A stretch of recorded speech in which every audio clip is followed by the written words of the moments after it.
paleo, keto, okay, what's the difference? What we need to do with this? So my goal here as a clinician is to really educate people. So my goal is to really give them the knowledge, empower them to take in charge of their life, their health.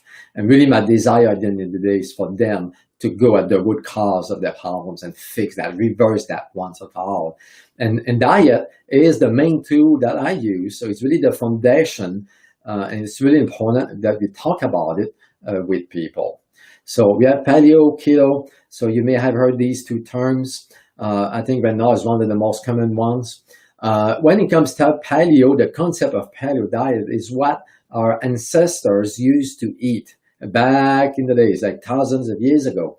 So in a Paleolithic time.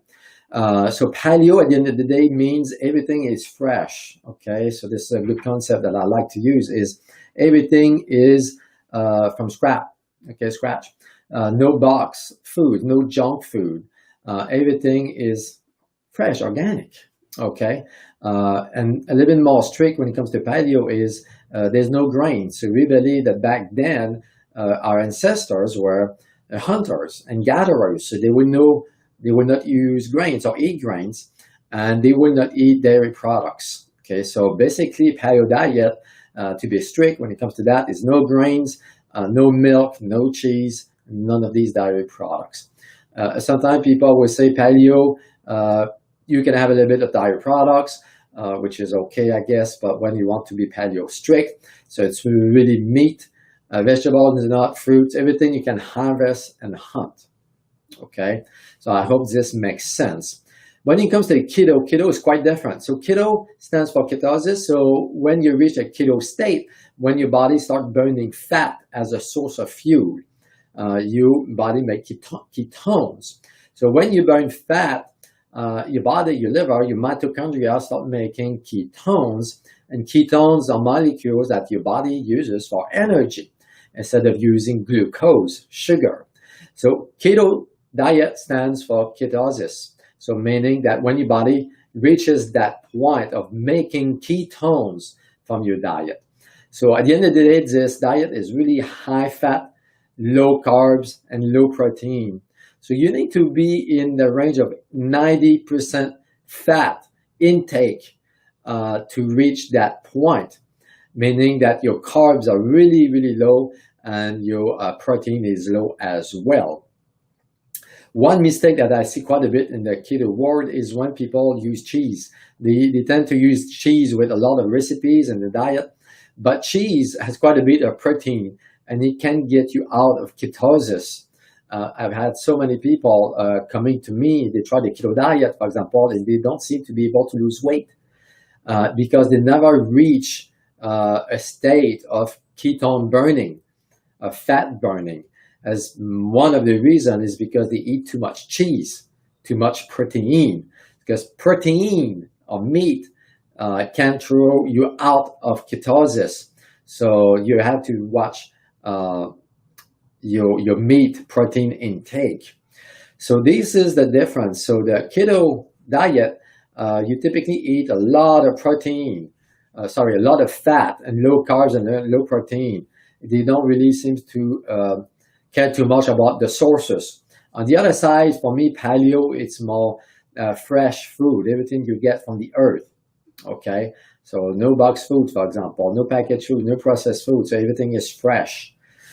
Me, clinically, what seems to work with people as a foundation with my clients is a paleo diet that is lower carb. So it's a little bit of a blend of the two, I would say. So like I said before, the key to a good diet or to health or to slow down aging, it's the TOR pathway. TOR, you may want to go back to my previous Facebook Live when I talk about TOR. So the way to activate TOR is to eat carbs and protein. So when this pathway is activated, turned on, you actually speed up aging, you accelerate aging. So the goal is to make sure you prevent this pathway to be turned on. And you do that by eating fat. And 80% of fat from your diet seems to be the key, okay, to turn this pathway off, to slow down aging and reduce inflammations and help your body to burn fat. So me, what I recommend is a diet that is a paleo, so meaning protein base, and then no grains, no dairy products for most people. Sometimes cheese, a good quality aged cheese is okay. It depends on the type of cheese, like I said, depends on the type of milk, but low carb and low protein. So when you do this diet, to me, this is the optimal diet to actually allow your body to heal itself.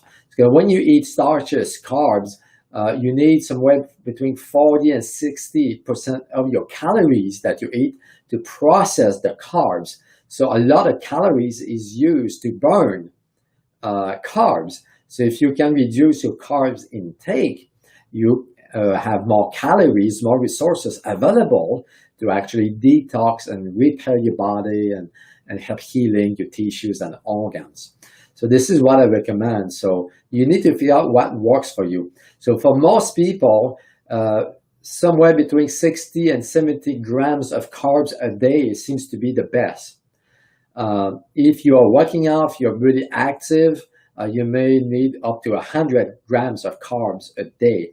But for most people who sit at a computer, for example, they need 60, 70, and maybe less if you want to achieve weight loss. So for weight loss, I recommend maybe max 30 grams. Sometimes you go all the way to 10 grams, which is like a keto state. You start burning fat. I hope it makes sense.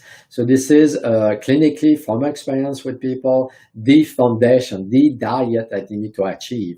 So high fat, low carb, low protein, paleo type of diet. Okay. I hope it makes sense. If you have any questions, you let me know. You can write a comment. Thank you for watching. God bless you all.